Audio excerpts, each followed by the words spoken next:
Nel mese di giugno, come abbiamo sentito dalle parole del commissario Spitz, l'opera in parte sarà già consegnata, la consegna finale arriverà a dicembre 2021. Ospiti all'Ateneo Veneto di un convegno trasmesso anche in diretta in 16 sedi dell'Ordine degli Ingegneri, il commissario per il Mose Elisabetta Spitz e il sottosegretario alle infrastrutture Salvatore Margiotta si dichiarano fiduciosi per l'opera che dovrà mettere Venezia al riparo dall'acqua alta. Il conto alla rovescia è iniziato. Il 94% dell'opera è assolutamente pronta, l'opera è finanziata per il 100%, non ci sono rischi di mancato finanziamento, mancano quelle parti impiantistiche che se fossero state realizzate nei tempi preventivati avrebbero potuto consentire la messa in funzione delle paratoie già il 12 novembre 2019, evitando i danni che ci sono stati. Il Mose è costato finora oltre 5 miliardi e mezzo di euro e costerà ulteriormente per la sua manutenzione.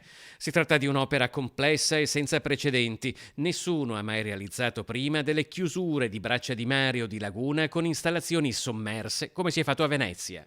In questo caso non sapevamo chi l'ha progettata, quali potevano essere le difficoltà e le problematiche, perché le variabili sono infinite, perché siamo in una situazione delicata dove gli aspetti meteorologici, gli aspetti ambientali sono molto complessi. Detta così sembra un salto nel buio, però per un'opera che comunque ha impegnato economicamente anche le casse dello Stato in maniera importante. Assolutamente, ma questo è un altro problema.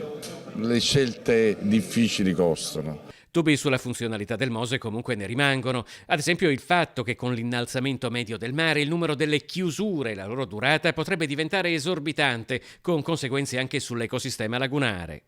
Il Mose da solo non sarà in grado di garantire tutti gli obiettivi, bisognerà che fin da subito si pensi di affiancarlo con opere adeguate per poter ridurre la frequenza delle operazioni da effettuare su queste barriere e limitarla per quanto possibile soltanto agli eventi eccezionali, sopra il 1,40 m, sopra il 1,50 m.